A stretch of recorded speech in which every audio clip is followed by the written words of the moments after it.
Hello, hello. It's been some time since I uploaded a video, but I have not been entirely idle. I have read some books, but none of them sufficiently, what should I say, tickled my fancy for me to actually produce videos for them. One of those were the last book in the Lovecraft Cthulhu and Sherlock Holmes series, and I wouldn't say it was bad. I was quite enthralled with it for the first part of the book. I thought it was perhaps going to be the best book in the series, but as it turned out, the book was the last book in the series, and it was also written during the COVID period when the author evidently sat stuck at home, and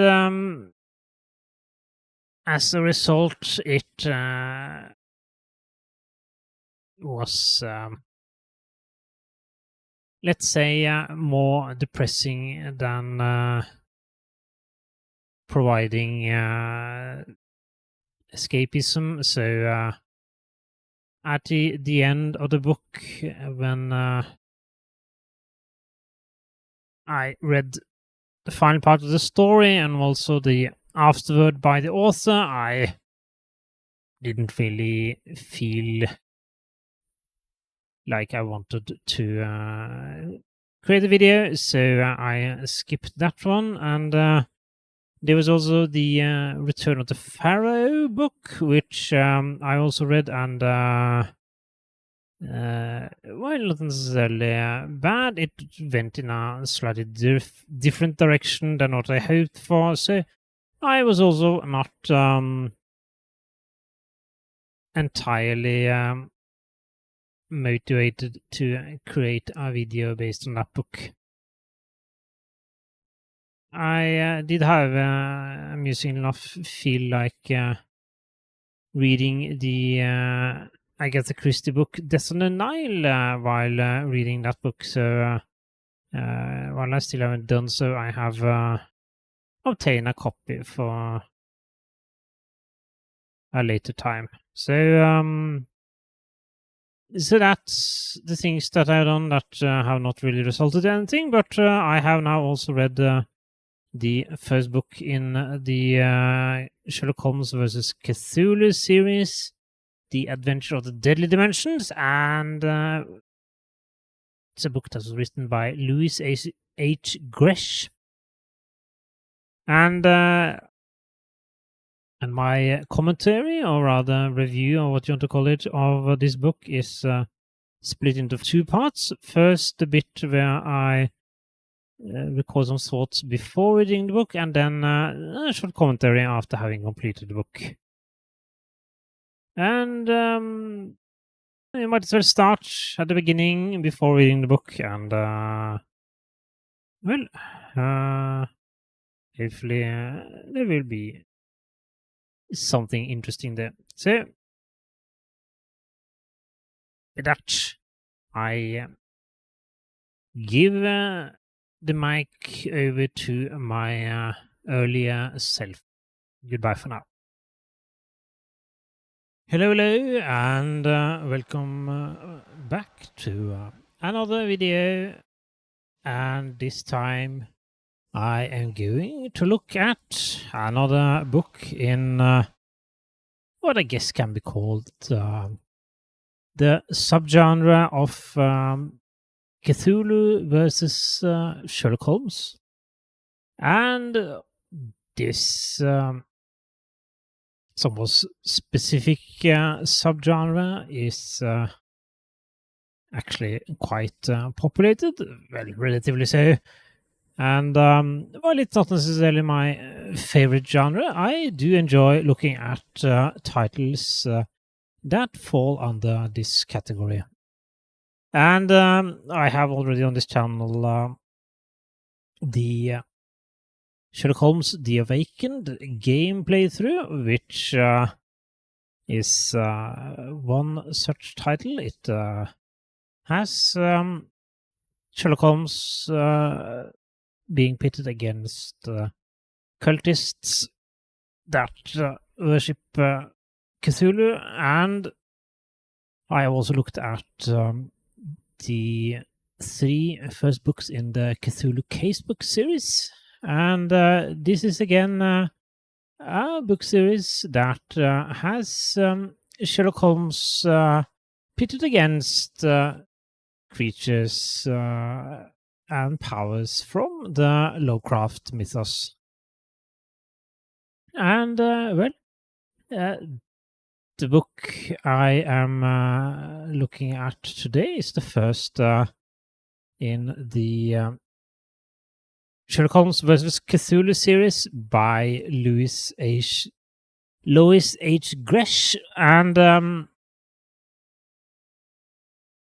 I guess one of the things that I am looking for in this book, because I haven't read it yet, is how it compares to these other 2 titles that I have looked at. And you can say that one reason why I think that this specific subgenre is interesting is that in Sherlock Holmes you have a character that is very logical, very rational, and is very much not hostage to his own feelings and fears and so on. So in a story or case where he is presented with something that might look like a supernatural event, he will usually, presumably, not quickly assume that there is something supernatural that is going on, but rather logically and rationally examine what can be observed and then conclude based on that. And that means that he has a fairly rational approach to the supernatural, but at the same time, if he encounters a situation where there is undoubtedly, undeniably something supernatural that has been going on, he would also presumably be mentally flexible enough to be able to not only conclude that that was the case, and also to be flexible enough to be able to adjust his own worldview based on this to handle the supernatural event that occurred as a possible explanation for similar events that he encounters in the future. Meaning that, for example, if he is involved in a case where there appears to be a ghost or something similar that has appeared, and the existence of this ghost being the only possible explanation, the only rational explanation, or if there's undeniable proof that this was the case, well, a similar situation in the future might then possibly be explained with there having been a ghost present. And this two-faceted aspect to Sherlock Holmes is what makes it interesting, at least in my opinion, to have him pitted against various supernatural characters, such as those from the Lovecraft universe. And the Sherlock Holmes The Awakened game and the Cthulhu Casebook series, they have two different approaches to how Sherlock Holmes approaches this situation, because if Sherlock Holmes were to exist in the same universe as the creatures and beings from the Lovecraft books, well, at some point he would presumably encounter, either directly or indirectly, some supernatural element from this set of books. So how would he handle that? Well, the Sherlock Holmes The Awakened game and the Cthulhu Casebooks book series, they both approach this question in a different way. And I think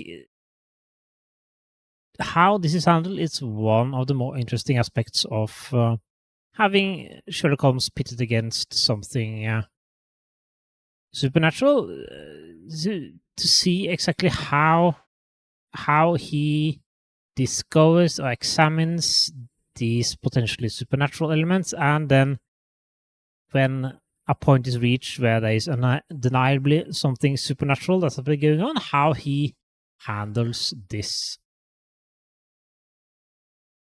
And this will involve some spoilers, I guess, for the Sherlock Holmes The Awakened game and the Cthulhu Casebook series. Not directly in that I will talk about the story and what happens in it directly, but more in general, how the stories are structured. So I guess this could be considered spoilers, but it's fairly interesting. So I will go a little bit into spoilers territory here. And if you look at the Sherlock Holmes The Awakened, the game, well, this is a story where, at least in my playthrough, there were never any undeniable evidence of anything supernatural having occurred.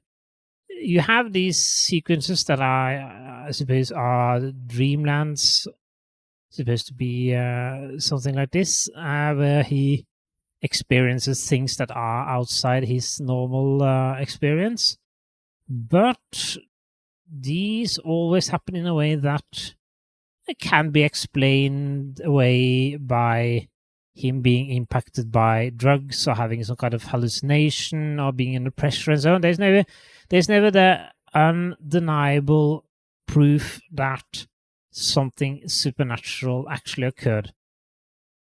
You have him fighting against cultists, and there are horrible events that Sherlock Holmes and Watson encounter during the story in that game, but you don't have the confrontation with something actually supernatural or some kind of monster or godlike creature.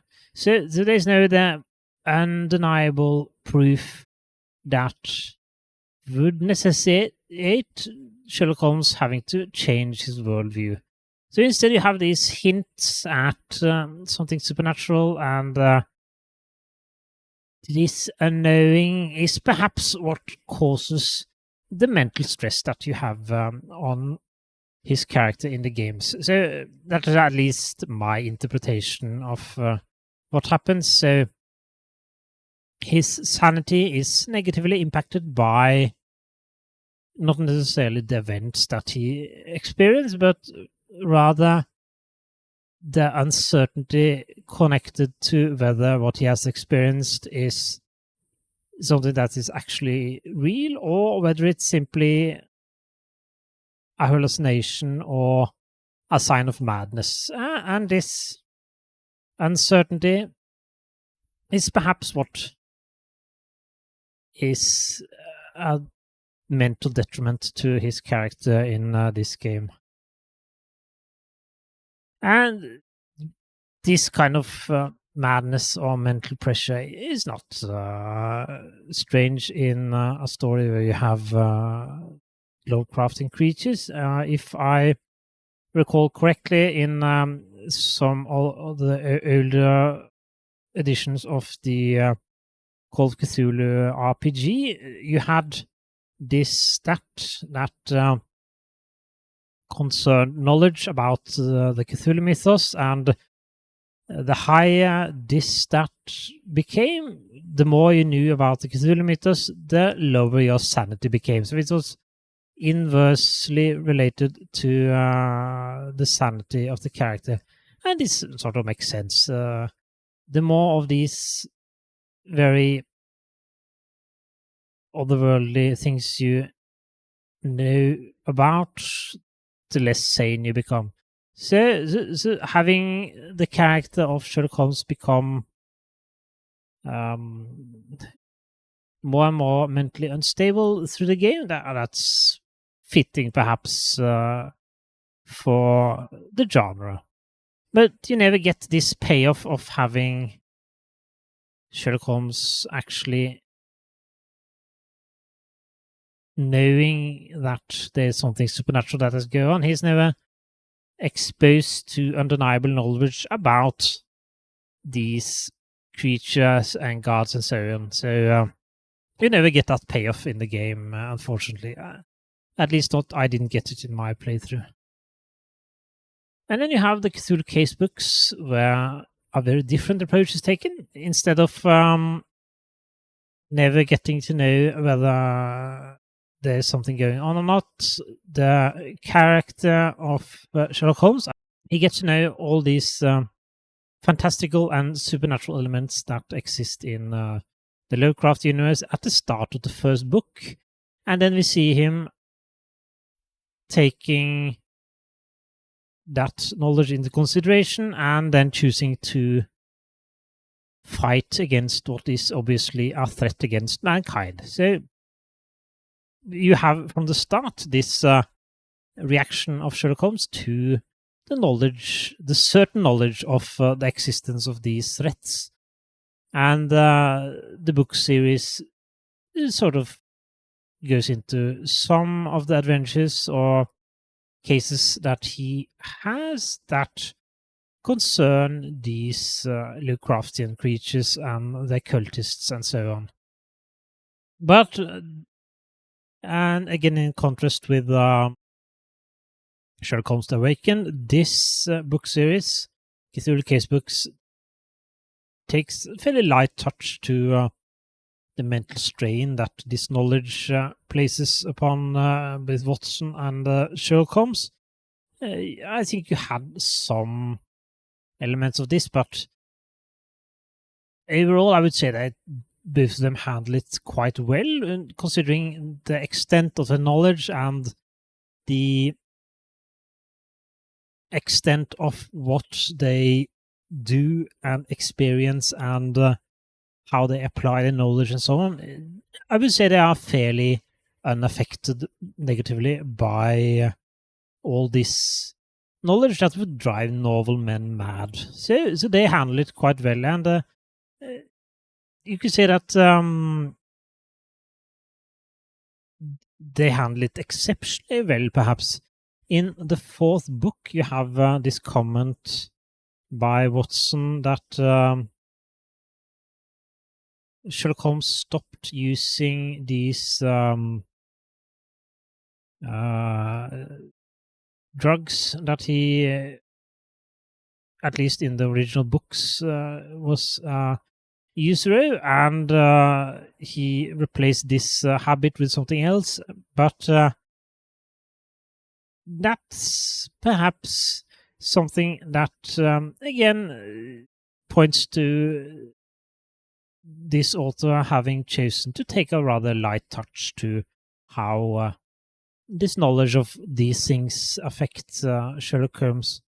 You could have gone in the other direction and perhaps have these habits been even more problematic due to the mental strain that Sherlock Holmes and Watson would presumably be under due to their opposition to all these otherworldly and fantastical creatures that threaten mankind. So again, this book series has a quite different approach to how Sherlock Holmes handles these supernatural elements. And then we have this third book series, Sherlock Holmes versus Cthulhu. And I haven't read any of these books yet, so I don't know how they approach it, but I am very curious to see exactly how this is done. So I'm starting with the first book, The Adventure of the Deadly Dimensions, and how these supernatural elements are introduced and how Sherlock Holmes adapts them is one of the things that I'm very interested to see how it's done. And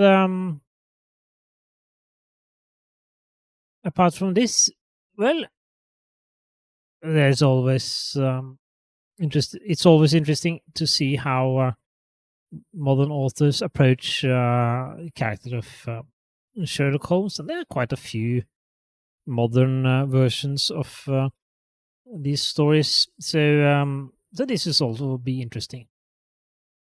But we can take a look at some alternatives, and apart from the two approaches that we have looked at in the Sherlock Holmes Awakened and the Cthulhu casebooks, obvious third alternative would be to have a more not necessarily dragged out, but a longer approach where Sherlock Holmes and Watson encounter some kind of case and then work their way through this case in detail, but they are unable to, well, distill the suspicion that there is something supernatural going on, and they will eventually have to realize that, yes, here is something that we haven't encountered before, and this has quite a lot of consequences for how we do things from now on. And of course, depending on the extent of the knowledge that they obtain. So, in the Cthulhu casebooks, there was quite a lot of knowledge that Sherlock Holmes obtained, but since this is again a new book series in with 3 books, it could be that it has taken a gradual approach, and you could have, for example, an initial story which introduces some kind of cultist element, and the fight is against the cultists, and it's unclear whether there's actually something supernatural going on. It could be that it's just a suspicion of this being the case, but it's never actually proven one way or the other. And then you can have the another case, perhaps, where it is proven beyond a doubt that there is something supernatural that is going on, that there exist beings beyond our usual knowledge, and so on. And then perhaps have a conclusion where this knowledge is used in some kind of way to fight against at least the cultists that represent these powers. Because you get the question of how far the story should go with regards to opposing these creatures, because obviously some of them are godlike, and Sherlock Holmes, while intelligent, is simply a mortal man. So there are some limits on how far you can go and still be convincing, I guess. And it would be difficult for Sherlock Holmes to go face to face with Cthulhu and live to tell the tale.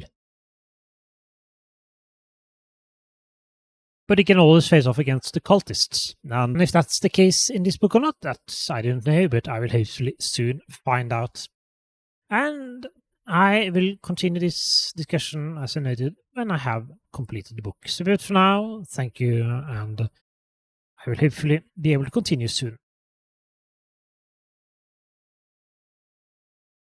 So I finished the book, first book in the series, and well, that was interesting. I did get some of what I was hoping for.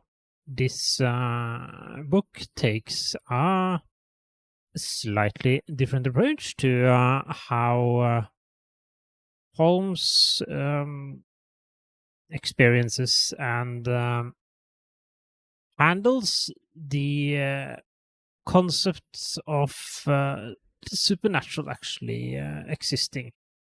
So this is the first book in a trilogy, and I think this book was more or less standalone. I'm going to guess that there are elements of this book that are carried into the next book, which I haven't read yet, but it seemed like this was a story with a start and a middle and a end, a fairly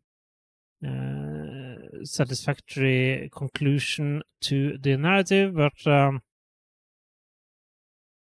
it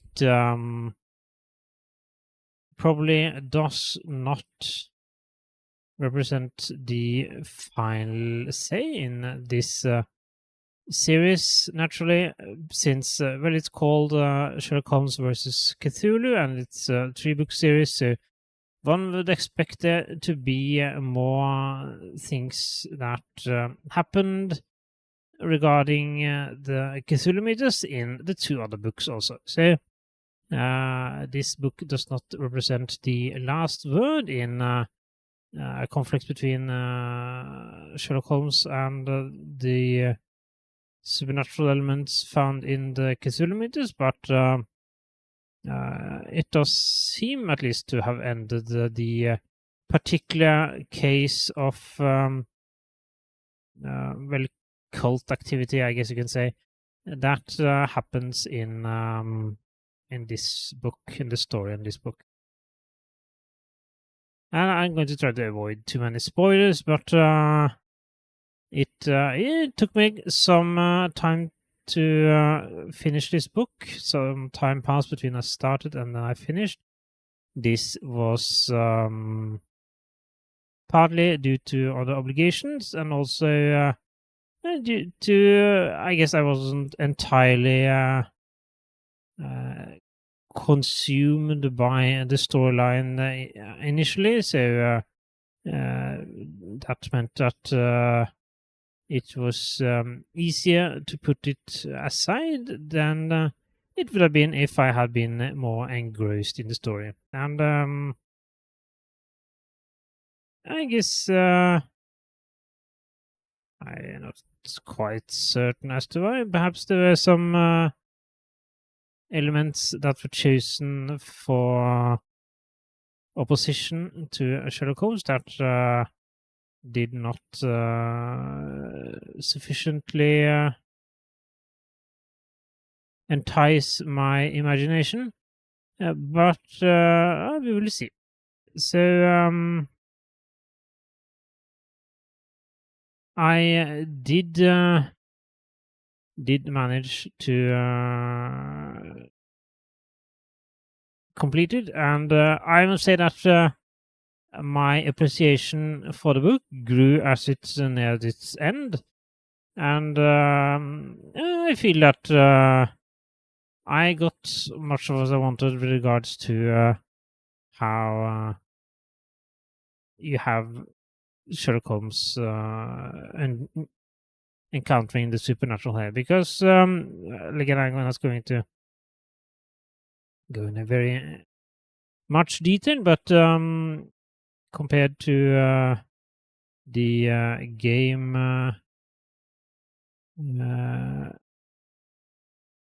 with Sherlock Holmes and Cthulhu and the other gay book series that I read. This one has Sherlock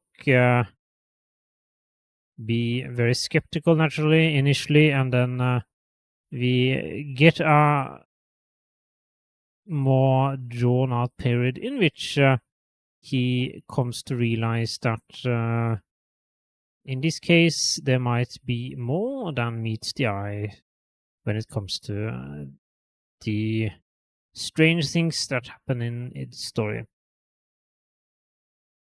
And naturally, as one might expect, it's probably difficult for Sherlock Holmes to go one-on-one versus Cthulhu. So what essentially is the foe of Sherlock Holmes is the cultists, the humans that are worshipping and supporting these otherworldly creatures. And we have in this story a cult and various persons that are working for this cult, and very strange events that happen that do not have a very rational explanation. But Watson and Sherlock try their best to come to the bottom of the problems that they are faced with. And I would say I largely enjoyed it. I think I like the general approach it took to the material, and I think it was fairly well written. It was slightly violent, I would say. It's probably not suited for children. Some very detailed descriptions of quite violent events, murders, and so on. So not for the squeamish, I would say. It's not particularly scary or horrifying in any way. There is the violent episodes, and the strangeness of some of the events that occur, but it's not really a scary book. But it was interesting, and I will continue reading this series, and will continue on the next book, The Adventure of the Neural Psychosis, at an opportune time. But for now, I think that I have more or less said what I was interested in saying, and I'm curious to see how this series continues to handle the approach that Sherlock Holmes takes to these cultists, and or what will probably be more or less undeniable with regards to the supernatural. Perhaps it ends up taking the approach that Sherlock Holmes and Watson can explain away everything, but we will see. More likely, there will be an interesting way that this is handled, and I look forward to seeing that. But for now, I thank you for listening, and goodbye.